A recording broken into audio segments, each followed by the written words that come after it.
Three,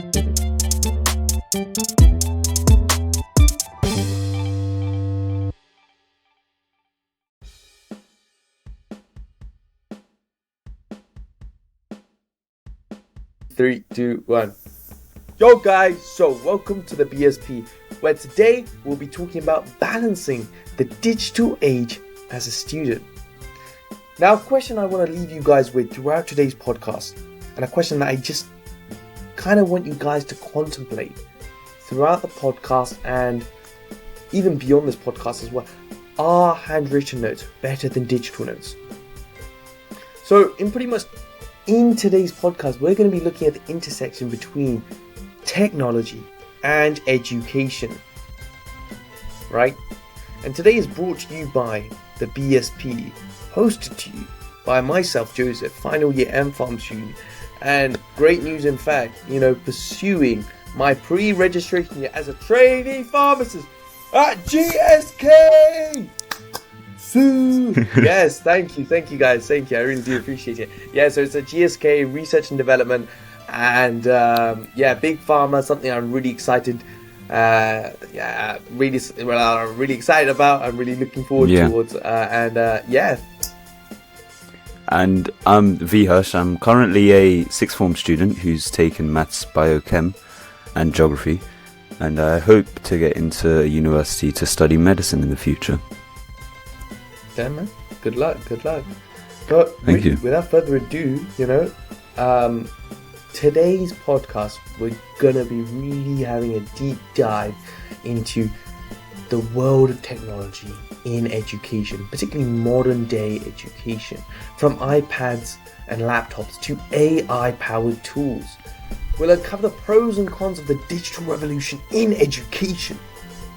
We'll also discuss whether traditional pen and paper notes still have a place in our tech-driven classrooms. Right, with that being said, let's dive straight into segment 1, the digital classroom revolution. You guys are probably thinking, Joe, what are you talking about revolution? Well, let me explain that to you. So, iPads, laptops, AI-powered tools, right? But let's focus on the first two that I've just mentioned, laptops and iPads. I think laptops less so, because I think that's been something that's used so frequently throughout GCSE, throughout A-level, and particularly at university. It's an integral tool which you need. You can't live without at university, particularly at university. But iPad, I think there's a bit of a two-sided argument to that. Something you can live without, something you don't necessarily need, and something that's seen as more so a luxury in most cases, where you're technically able to make online notes, handwritten notes, with use of a, Apple Pencil, which comes at an extra charge. But it is incredibly convenient to have a piece of tech like that, because especially if you do have an Apple ecosystem, you have a MacBook, you have an iPhone, you have an iPad, the ability for you to seamlessly integrate all your notes in a centralized platform is incredibly useful. And don't get me wrong, you can still do the same if you had an iPad and a Windows computer. But the seamless integration between Apple products is why people mostly buy into the Apple ecosystem. But with that being said, I kind of want to ask yourself, Vihash,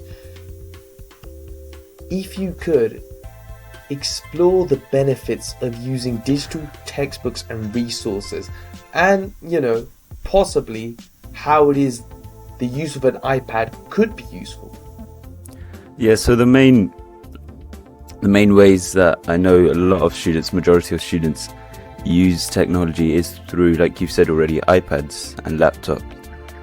But they usually use it for resources such as online textbooks that have been provided by their school, or ones that they've found online.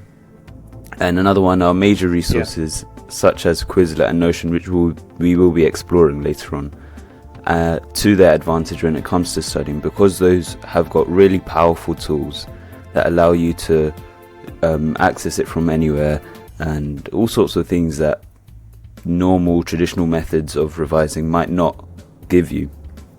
And I know there's another big one that's come to rise lately, and that's ChatGPT, So how would you Yeah. say that students have utilized ChatGPT to aid their studying?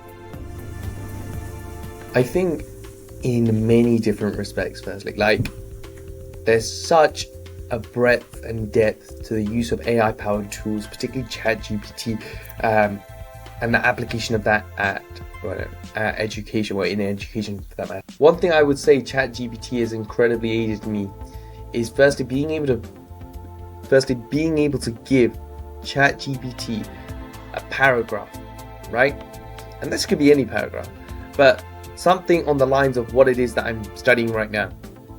Then once I've done that, I'll give it a command for it to create me questions. Once it's done that, so I would then go out my way to go through those questions, assess my understanding on that given passage or whatever it is that I'm trying to cover.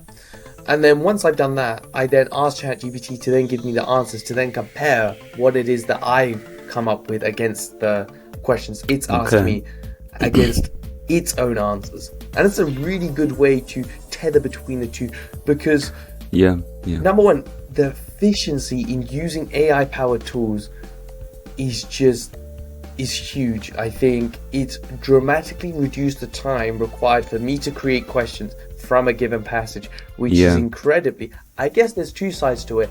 I wouldn't necessarily say it's 100% passive, but I would say 60% of creating questions, when you are sat down creating questions, 60% of the time it is passive learning, right? Because you're actively trying to come up with the question. But I would say there is this beneficial aspect to come up with the question in the first place, because when you come up with a question, it's a question you also want to ask, of course, yourself.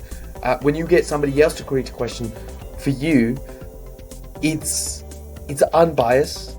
It's less influenced through your intrinsic thoughts, if you get what I mean. Then you're less likely to give yourself the easier questions, which is far more likely the case.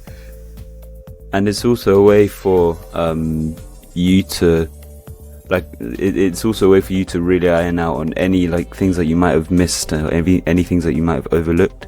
Because if you're getting someone else to test you, they might know something that you don't, or they might ask you something that you haven't covered as much. So compared to asking yourself a question on a topic that you've already studied about 100 times, ChatGPT might, by chance, ask you a question that you haven't looked over as much, or haven't looked over at all. So it's a really good way of ironing out any things that you have overlooked when you're revising. Yeah, no, definitely. I think a really big thing as well is particularly the integration of AI-powered tools on online platforms, like you have with Notion AI, which is incredibly similar to ChatGPT, but the use of Quizlet Premium, because I know that Quizlet Premium goes off an algorithm. I think it's an AI generated, or it works through, it is an AI powered tool, right? Where if you don't know the answer to something, it will make sure just to go over it in the most evidence-based way, or something like that. Because say if you don't know the answer to something, it will most likely make sure to go back to that question that you have missed out on, to make sure that the question that they've asked previously that you got the question wrong to, you're going to make sure that you get it right by the end of the session. If you don't mind me asking, Piyush, have you ever used Quizlet Premium? Yeah, so I throughout my GCSEs and even at A-level now, I'm using Quizlet on a regular basis. The main resources that Quizlet has are online flashcards, online quizzes, also little games that really help to drive any information into your long term. And it has been really useful in that sense. And another resource that Quizlet does provide is that they're able to suggest questions, and you're able to access other people's flashcards that they've made from all around the world to revise off of their stuff and to go over any questions that they might have thought of that you haven't covered. So it's a really good way to access a shared source of information and a source of revision made by all students and teachers included, to ensure that when you're revising you don't miss any of the key points. And it's also a really good way to help space out your studying. So when I signed up for Quizlet, I used to get daily, if not weekly, reminders to carry on my 5-day streak or carry on my 6-day streak by studying a certain topic. And by sending these reminders out to students, they're able to incorporate a bit of spaced repetition when it comes to revision, which is, as we've said previously, a really good thing to incorporate when you're revising, because it helps to drive that information into the long term. But I know that another big platform is Notion AI, which I've also used a fair amount, but you've used quite a lot, Cho. So could you just give us a brief overview of what Notion AI is and how students do use it? Yeah, so I think with respect to Notion AI, particularly it being a subscription-based service on Notion, it's something you have to pay for even as a student. As much as I love Notion, the one thing I would say is I wouldn't necessarily say it's not worth the money right now. It's only because everything that you can do on Notion AI, you can really do on ChatGPT. But I do say this, however, Notion AI is incredibly well integrated onto the Notion platform. So, I think for you to be able to use tools like Notion AI in a fast-paced working environment where you want to get stuff done, I'd say there's nothing wrong in paying that premium price. But as a student right now, when I was using it for that month during exam season, incredibly useful. Would I use it month to month the way that I currently am? Not really. I'd still stick to ChatGPT because it's free, of course. But one thing I would say is when I revise is particularly the use of videos to aid learning, something visually stimulating. This leads me on to my next point that I want to ask you, Viharsh.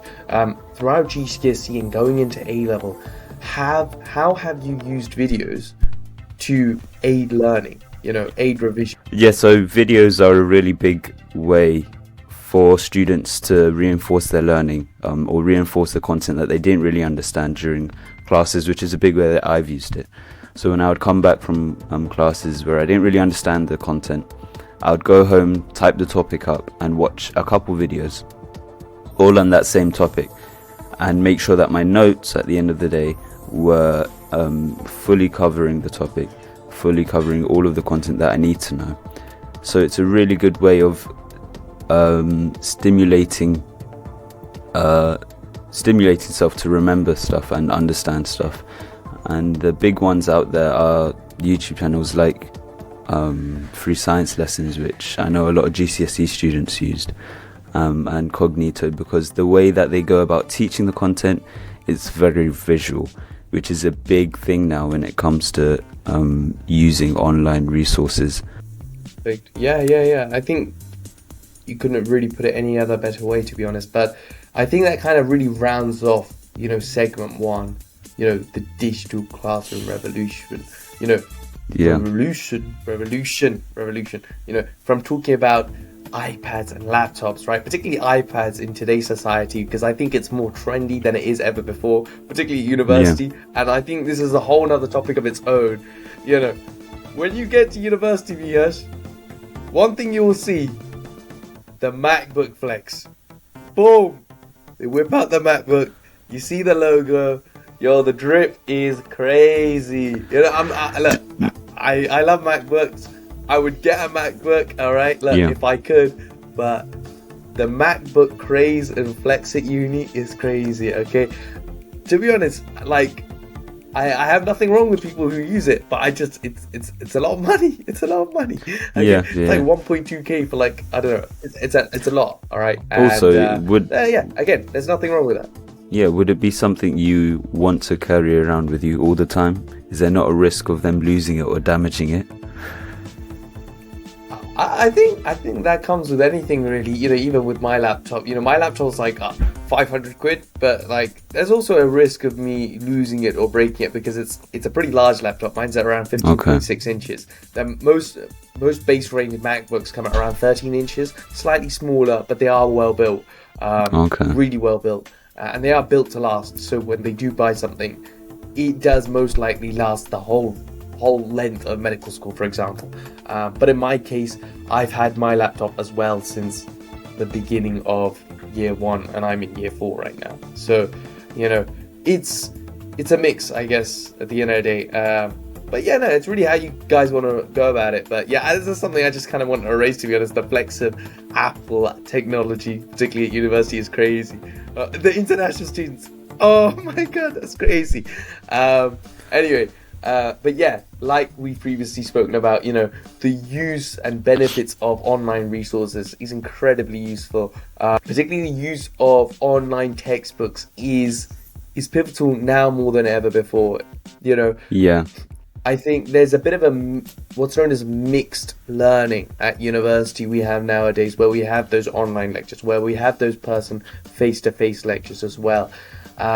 Being able to effectively use online resources and tools to your advantage, it's just so prevalent nowadays. And as well as that, increasing efficiency, because I think nowadays we're getting busier and busier. We need to be able to optimize our time productively and effectively. And how do we do that? Well, through the use of AI powered tools. You know, you don't know what to do today? Well, go on, tell ChatGPT, these are the things I need to get done today. Create a timetable for me, or create I don't know, something for me to do today in an effective way that doesn't allow me to burn out. And you know what it'll actually do? It'll actually create your half decent schedule for the day that you can effectively go about it, which I think is actually phenomenal. Okay.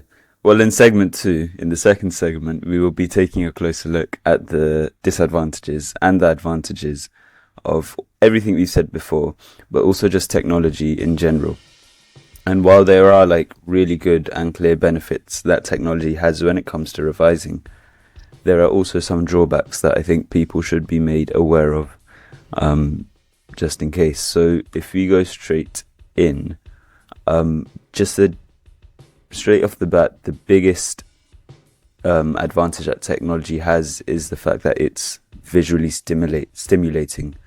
And a study's shown that about 65% of the general population, so mostly students, are visual learners, which means that they need to see information in order to retain it. And in fact, seeing these information, so visual information, is processed about 60,000 times faster than text in general. So let me just ask you, Joe, really quickly, how can technology improve grades through enhanced accessibility, collaboration, and efficiency in general? So I think, firstly, with the use of like platforms such as Notion, Quizlet, Memrise, Anki, right? The ability to access them all online at a moment. Let me just say that again. So the ability to use, I think, online platforms such as MS Teams, you know, an effective way to collaborate at a moment's notice, you know, as well as Notion, Memrise, Anki, like all these are found online, and an effective way to collaborate and improve accessibility is that, first and foremost, anyone can access it from anywhere. I think that's the most pivotal thing about these online platforms. And it's not just these online platforms, it's Quizlet as well. It's any other online platform that you use to revise. The biggest thing that I want to stress with this is the ability to not only for yourself to be able to make notes on it, but say if someone also wants to have a look at it, you can share that platform on Notion, for example. I could invite another user who could also have another quick proofread on what it is that I've created. Or if I have created effective revision resources like I have at pharmacy school, particularly at year 1 and year 2, I've created really detailed and in-depth notes. And some of my friends have asked, Joe, can I have a look at your year one and year two notes? And I say, yes, of course. What topic is it that you'd like to have a look at? And I'd add them to the page, and all it contains is a series of questions, as well as, again, visually stimulating images where they're able to look at it and recognize it, and then just be able to go from there. And I think it's just incredibly efficient. It reduces time because you don't have to print it out and give it to somebody else. You don't have to have or be lugging around large pieces of textbook when everything is all localized and centralized to one place, which I think is beautiful. And with that being said, this leads me on to my next question, Vihesh. Quizlet. Like, I haven't really used Quizlet personally that much, but could you talk me a bit through about the pros and cons of Quizlet? So most of the pros of Quizlet you've already addressed right now. Okay, so the biggest one is the digital accessibility that students have when it comes to Quizlet. So they are able to, like you said, study a set from anywhere at any time. And another one is the collaborative the collaborative feature that it has. All right, so you could invite a student who might need a certain set to help them with their revision by just sending a link or making it public. And that brings me on to another one, which is a search functionality that Quizlet has. So with Quizlet, you're able to search up a specific topic and you'll get tens of, maybe even hundreds of results, whereby students have created study sets on their own and they've made it public themselves, which allows you to access it. And another one is smart algorithms, where Quizlet Premium and AI Quizlet can employ these algorithms and adapt to your learning style, which helps you to optimize any study sessions that you have going on. So it previously said, where I told you that Quizlet regularly sends you reminders and regularly sends you emails or text just to remind you to study a specific set. And if I just quickly talk about the cons of Quizlet flashcards, the main ones are that dependence on technology. So some students might not have 24/7 access to online resources, maybe because they don't have internet connection. So that's a big red flag already. Another one might be the limited creativity that you have when it comes to online flashcards in Quizlet. And if you want to go to the extent of making certain text colorful or bold, you're going to have to purchase a premium for that, which brings in the issue of cost, I meant to say, because some students might not want to pay that much money just to be able to decorate their flashcards. But I think I've covered most of the pros and cons with Quizlet, and I know another big one that we brought up was Notion. So could you just run us through some of the pros and cons of using Notion? I more than happily. But I just want to say one quick thing on what you've just said. In fact, you said something about smart algorithms, and that's something I was really trying to touch on earlier, with the fact that, say, if you did get a couple questions wrong, the AI interface that it has, the algorithms which it employs, allows for you to effectively go over what it is that you went wrong or got wrong in more of a, effective way. Because I think, like it has done on Memrise, it's still a good way to go about it. But I think it's more particular as to when it is you need to go over. Like, at the end of the day, we know that we need to go over the questions that we've got wrong. But I think that particular smart feature has really gone out of its way to show how effective it is in students' revision. And there's some statistic on Quizlet's site when I did have a look at it, that it genuinely does help students, and it is evidence-based in how it does help it, because it's a tool, AI powered, incredibly powerful. I'm gonna leave it right there. All right, so Notion knows, and I think for the most part, I've kind of already covered most of what's already been said. But just to quickly touch on it, digital organization, it's an incredibly, the digital organization, Notion allows for a structured and easily searchable digital notes throughout the interface. So where you have like a search bar, you can search something up, bang, in an instant, you can find what it is that you need. I think that's incredibly useful. I usually have most of my pages favorited to one side, so it's easily accessible, easily and readily accessible for me to just have a quick look at. As well as this collaboration, I think that's something that's versatile across both Notion and Quizlet. But most of all, being able to sync the data across all devices, because all the information is stored on the cloud. So if I log on my phone, it's going to be the same as what I see on my laptop. If I log on a random laptop at uni, it's going to be the exact same as what I see on my laptop. So very useful. But,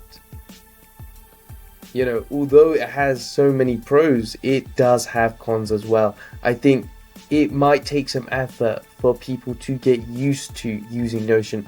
At first, for myself, particularly year 1 and year 2, incredibly time consuming. But I eventually managed to get the hang of it with the use of shortcuts. Control Shift bang 7, that's your go-to, that's the toggle feature. Control Shift 3, it's like a heading, but it's a slightly smaller heading. So what I'm saying is, it will take time to get used to this interface, but it is incredibly useful. So I would say learn how to use it to begin with, and then eventually you'll adapt to using the shortcuts, and as well as being able to use tables and a lot of the other features Notion has to offer. All I'll say is it will just take time, so it's a bit of a learning curve in that respect. But I think overall, in this aspect, there is a huge reliance on technology. Just to summarize, Quizlet and Notion are only two online study sources that we have touched on, but there are thousands more out there. So it depends on your preferences, depends on your style of revising when it comes to choosing the appropriate website or the appropriate resource. And I think that all of the websites and all of the resources have their own advantages and disadvantages. So it's really essential that you consider your specific needs and, like I've already said, your style when you decide to use a certain one. And just to add on with the Quizlet, I've completely forgotten a disadvantage that Quizlet does have, and it's also versatile with Notion, and that's the amount of time it takes you to create resources yourself.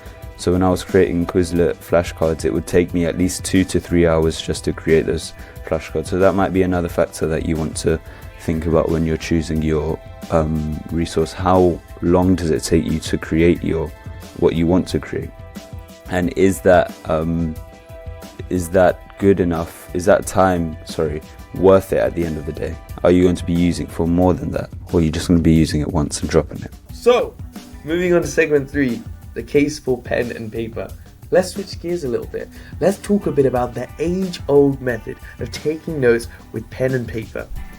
So let me ask you a question, guys. Is there still a place for this traditional approach in today's high-tech classrooms? Well, let's take a look. So I've got a question for you, Vihash. Could you talk me a bit through the mainstream methods for handwritten kind of revision that you can carry out? So the main methods of revision. The main ones are flashcards, or just written notes. Okay, so the notes that you get from your classroom, or the notes that you write when you're reading for textbook. And another one is mind maps. Now, all three of those are the major ones, and there are also 100 more styles of writing notes, or of pen and paper notes, if you like. But those are the three main ones that we can just quickly talk about. So first of all, the pros and cons of written flashcards. I've already talked about Quizlet flashcards. I already talked about how they are limited in the sense that you can't decorate them or make them as visually stimulating as you'd like, unless you buy the premium feature. This is actually in favor of written flashcards, where you're able to customize each and every flashcard. You're able to determine the design you want depending on your style, which actually leads to you being able to personalize your own flashcards. And another one is you can carry it with you anywhere you go. So you can, on the bus even, you could use it, even if it might not be as comfortable, or even if they might not be as they might not be in good condition, but that's a bit of a con that I'm going into. And another one is you don't have any digital distractions when you're writing your flashcards. Okay, so I know a big thing with Quizlet is when you're creating your own resources, they have like ads down the side, and it's, even though I'm clicking on the X to try and get rid of them, they're coming back like the next 5 minutes. But when it comes to writing your own flashcards, you don't have any distractions like that, which is really good. And just generally, I think this goes for any written work, but I'm just going to talk about it for flashcards. When you're writing down pieces of information, it helps to kick it into your long-term memory, so your retention of some information is much better when you're writing flashcard compared to typing it up on something like Quizlet. And those are just some of the pros of using written flashcards. If you talk about the cons now, it's sort of on the flip side, where you might be able to carry it around with you wherever you go. It's not as accessible as online flashcards, okay? And another one is that it can be a bit time consuming as well. So I know loads of students, including myself, where we spent so much time into creating the flashcards, drawing designs or making it look really good, but then it doesn't balance out in terms of how much we use it. So it might be too time consuming, but not as beneficial over a longer period of time. So can you just run us through the pros and cons of using paper notes and also mind maps, if you don't mind?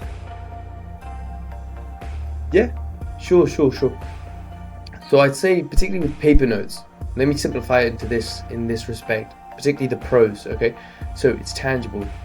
They are physical notes. You are not relying on any piece of software or any piece of online firmware to upload this information to. So you're not relying on technology. You're off the grid, and I think that's what's so good about this. Rather than being sat in front of a computer all day, you're able to actively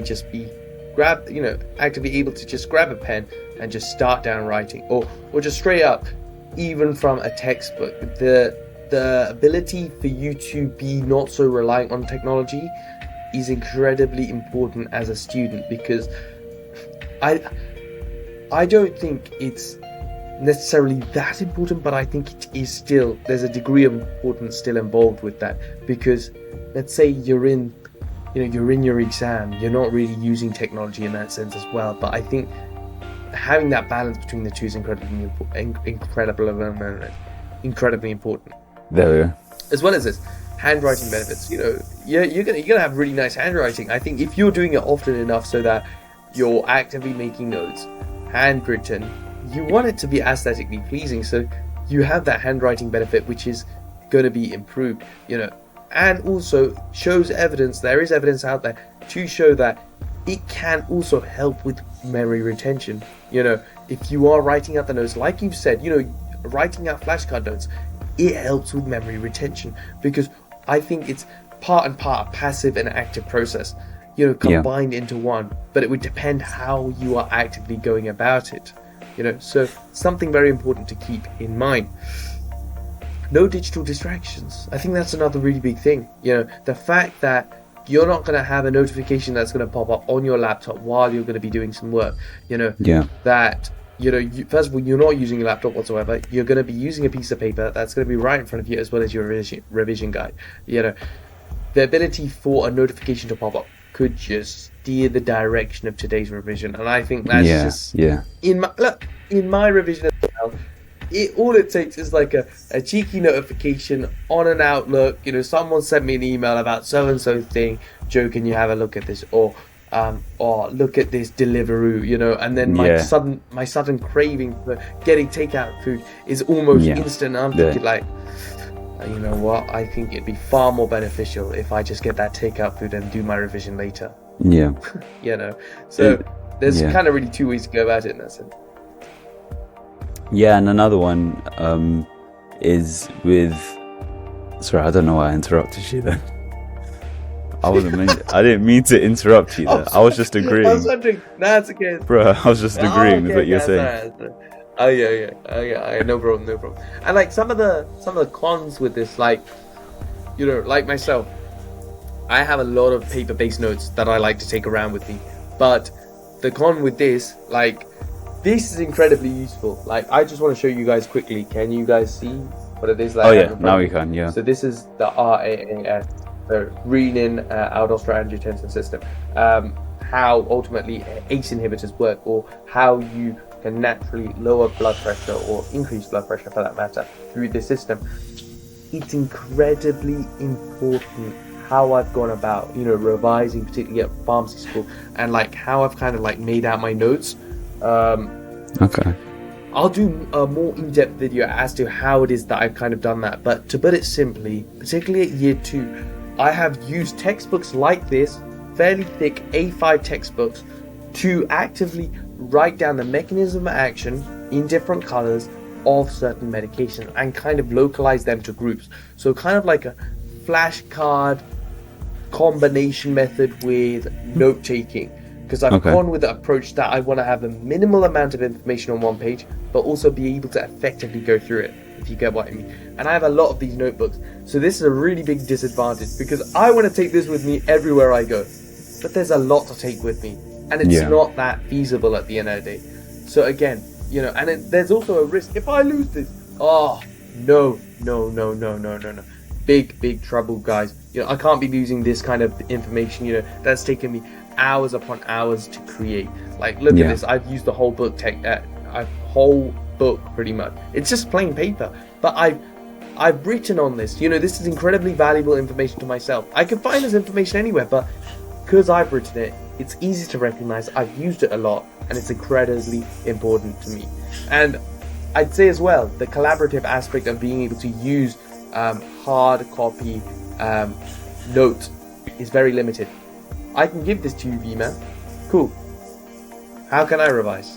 How can a friend of mine revise using the information that's within here? They can't. You know, it's kind of localized to that one person.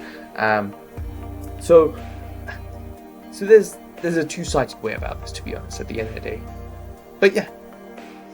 And another one is mind maps. So our mind maps. So mind maps have, in my opinion, mind maps, in my opinion, have more pros than cons. I think the main cons, I'm just going to get the cons out of the way, then we can move into the pros. The main cons are stuff that we've already said before, so the amount of time it might take you to do it, or the lack of ability to carry it around with you, and also the risk of losing it, like you've just said. But if we're looking away from that, it's got a lot of pros. It allows you to connect big ideas together, first of all. So you're able to link a big theme to another big theme through all of these different arrows and separate annotations. And it allows you to dissect these big topics as well. So you could start off by writing just one topic in the middle and then branching out about 5 or 6 different times, and then eventually link it to another big topic. Which comes to my last point, in which that it's really visually stimulating. At the start of this segment, I told you guys that about 65% of learners are visual learners. So this ability to put everything in your mind down onto a piece of paper, which is why it's called a mind map, down onto a piece of paper with all of these branches and links to big ideas, is a really good way to stimulate your brain visually and ensure that all of the information is going into your long-term memory much 100%. Quicker than if you were just reading off of a textbook. 100%. And I think that's a really great way that you've explained it, and I completely apologize, guys. It's completely passed my mind, you know, the fact that you guys asked that question and it just slipped out my mind. So I apologize. But listen, I think Vihash has put it in an incredibly perfect way. And with that being said, kind of rounds off segment 3 to what we just said. Particularly the digital aspect, the visually stimulating, efficient, and readily accessible to anyone and everywhere. Overall, like, having notes digitally is incredibly useful. And likewise, handwritten, both an active and a passive process, personalized and more so tailored as to what it is that you exactly want to be able to put out onto that piece of paper. It's hard copy, it's easy to access. I can pick it up, I could literally look through it. There's no need for an internet connection for me to be able to do that.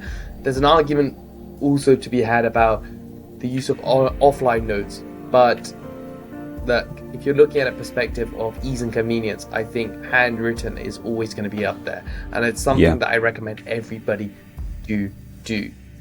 Which brings us nicely actually into our final segment, and we'll be wrapping up today's episode by helping you guys find the right balance between using the traditional methods of revision that we just talked about and the online methods, so the resources that we talked about right at the beginning, so the videos, the AI like ChatGPT, and the several websites that we talked about.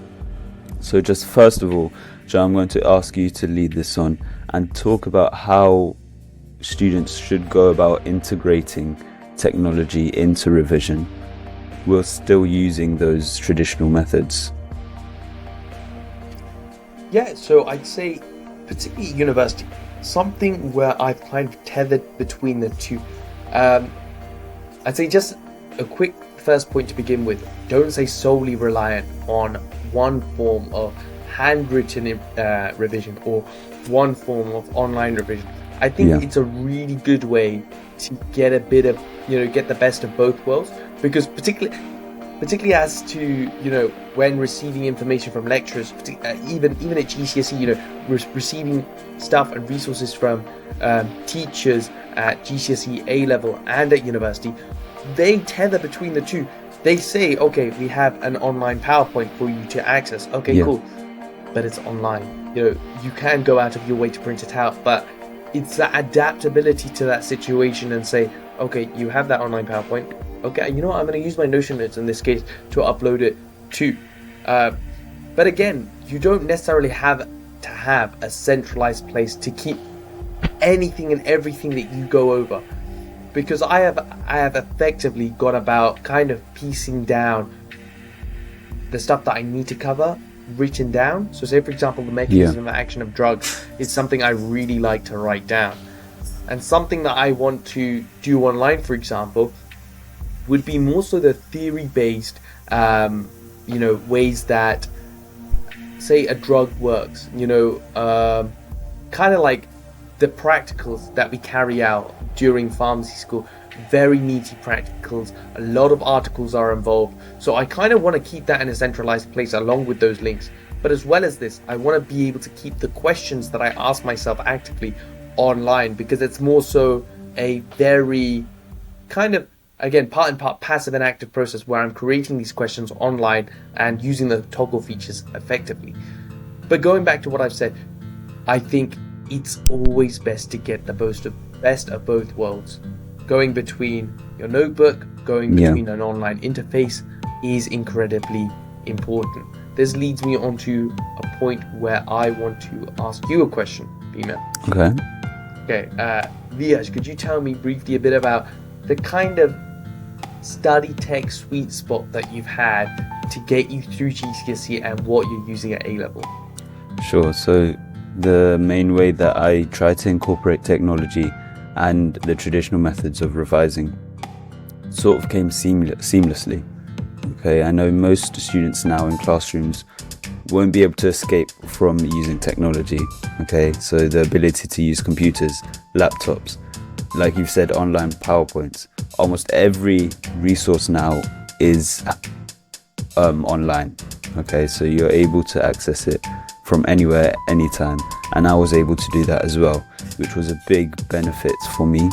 because on the day of my exams or a couple of days before my exams, when I'm on the bus or just walking down the road, I'm able to take my phone out and go onto all of these websites that I want to be able and revise from them. Okay, so look at the Quizlet flashcards that I probably made a couple of days ago, or try to read some of the Notion notes that I made on, I'm just using music as an example because that's what I use Notion mainly for.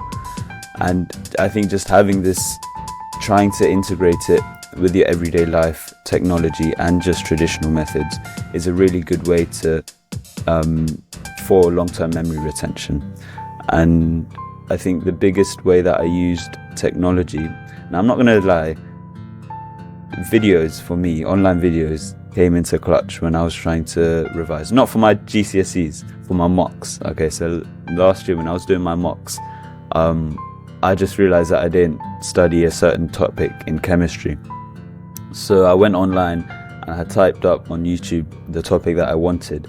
And I think I spent about 2 hours watching videos from the start of the topic right till the end of the topic. And I just off of that, I did the test the next day. Now, I don't think that's the best way to go about it. But I'm just saying, the point I'm trying to get across is that technology can really be useful in ways that the traditional methods cannot. So let's say for those 2 hours that I decided to write down stuff from the textbook, I probably would have only gotten maximum half of the topic done. But because I was able to use videos to aid my learning, I was able to cover the whole topic and, to be honest, understand most of the content as well, which is a really useful way of integrating technology with also traditional methods of revise. So we've talked about a lot in today's episode, but also in segment 4. And segment 4 was a really nice way to wrap up everything, because we've talked about how to integrate different technological resources in with the traditional writing methods. All right. So I think the big key point to take away from this whole thing is to get a true balance between the two. You're never going to be able to escape from technology because it's only getting bigger, and you're never going to be, or I don't think you should be, running away from writing stuff down like almost every student does, because they both have huge benefits. And I think using them together, using them using them together is the only way, if not the best way, to go about revising. Perfect. I think could have put that in a better way, Vihash. I think that leads us on to the conclusion of today's podcast. Like, all things hard copy versus digital notes. Like, it was a huge topic of discussion, but at the end of the day, it's down to you and how you revise best and ultimately get work done. So I think the main consensus, Vihash and I kind of want to drive home to you guys, is that balancing act between the two. And to be honest, it's going to be ultimately down to you guys experimenting and trying new things and finding that sweet spot in what things work for you, what sort of things don't work for you. Is there anything that you can do to maximize efficiency? But at the end of the day, you don't always need to be highly efficient. You just need to be good enough with your time so that you're able to get work done effectively and then still be able to get the information down and understood, and then to go from there and really proceed forwards. Yeah, and we've already talked about so many disadvantages and advantages of both using technology and using writing methods, pen and paper. So we've touched on a lot. Yeah. And I think the big takeaway from this is, like you said already, incorporate both into your revision and your study sessions, and you will see big benefits in the future when it comes to your memory retention. But yeah, if you have enjoyed today, then I'm going to do this part. Don't forget to subscribe, like, and leave a comment if you want, because I think this really helps us to build up onto our next episode and improve as well. So if you could just do a couple of those things, we'd love to hear any of your thoughts or any topics that you'd like us to cover in the future. But until then, keep studying. Bear in mind all of the stuff that we've talked about. And yeah, we'll see you in the next one then.